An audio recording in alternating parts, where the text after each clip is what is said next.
Hola a todos, continuamos con el desarrollo de la unidad dedicada a la plena y a la baja Edad Media.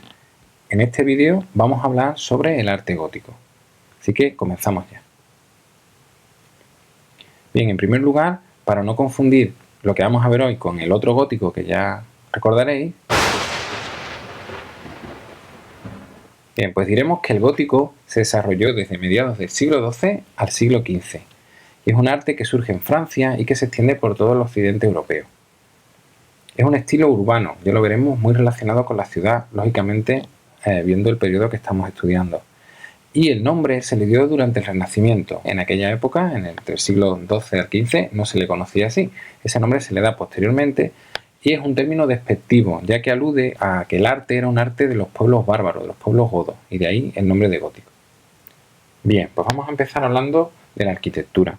Es decir, que en el siglo XII van a surgir unas nuevas técnicas constructivas que van a permitir que se construyan edificios mucho más altos y mucho más luminosos, y vamos a ver por qué.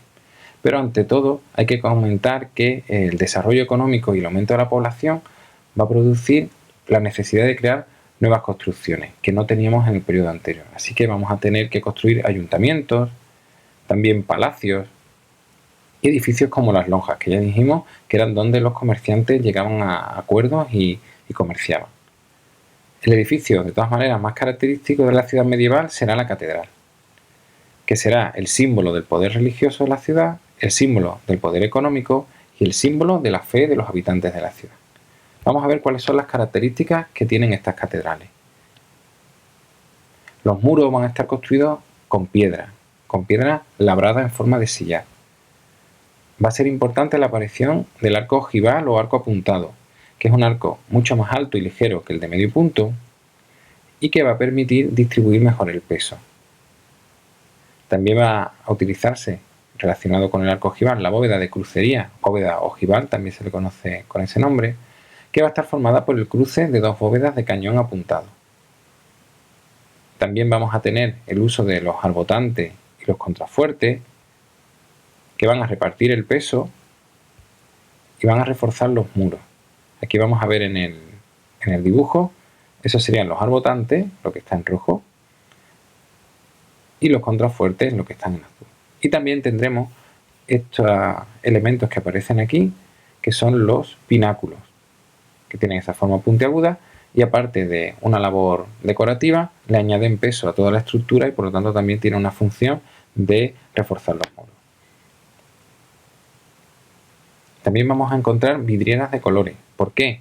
Pues porque todos estos elementos que hemos visto anteriormente van a permitir que los muros sean más delgados y se podrán abrir grandes ventanales que se cubrirán con cristales de colores, lo que dará una atmósfera de luz y de color dentro de la catedral, algo muy distinto a las oscuras iglesias románicas. Respecto a la planta, hay que comentar que sigue siendo de cruz latina, con un brazo largo y otro corto, aunque a veces el transepto se reduce quedando una planta de un solo brazo, en la que se mantiene normalmente 3 naves, aunque a veces se incorporan 2 más, dedicadas a capillas. Y a los lados de la puerta, igual que en época anterior, se mantienen 2 torres. Vamos a hablar un poco sobre las portadas. La portada va a heredar los elementos básicos que ya teníamos en el románico, pero ahora se vuelven un poco más complejos y con más altura. Tenemos las arquivoltas decoradas con estatuas, y la vemos en la imagen. Tendremos también un tímpano en el espacio central, también decorado con escultura.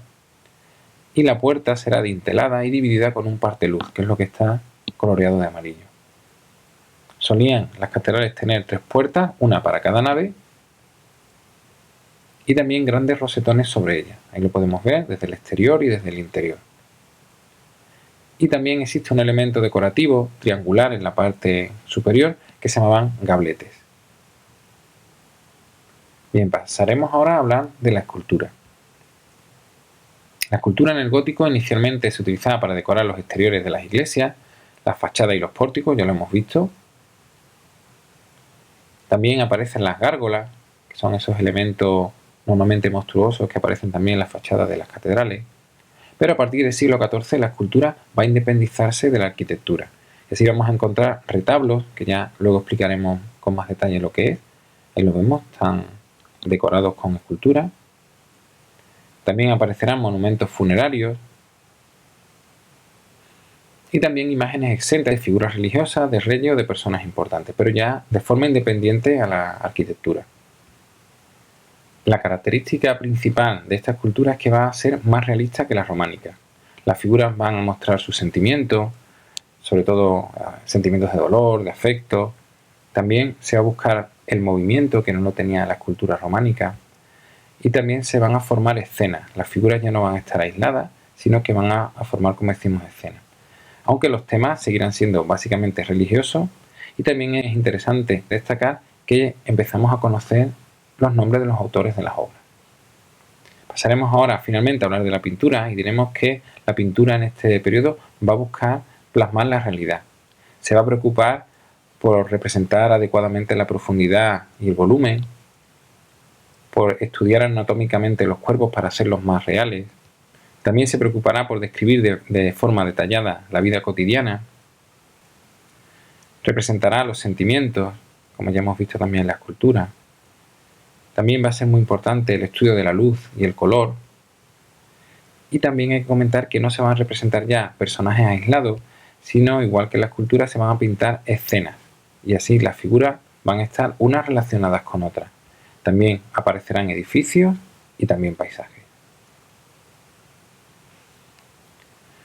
Al abrirse los ventanales, que ya dijimos que se abrían en los muros gracias a todos los elementos como el arco ojival, los arbotantes, los contrafuertes, etc., vamos a tener menos espacio para utilizar como fondo para la pintura. Es decir, si recordamos en el románico, se pintaban normalmente los ábsides de las iglesias. Eso ahora lo vamos a tener lleno de ventanas. Allí no vamos a poder pintar. Entonces se va a generalizar la pintura en retablo, que son tablas que se colocan detrás del altar. Aquí se van a pintar, pero también ya sabemos que los retablos se van a colocar estatuas, esculturas en esos retablos.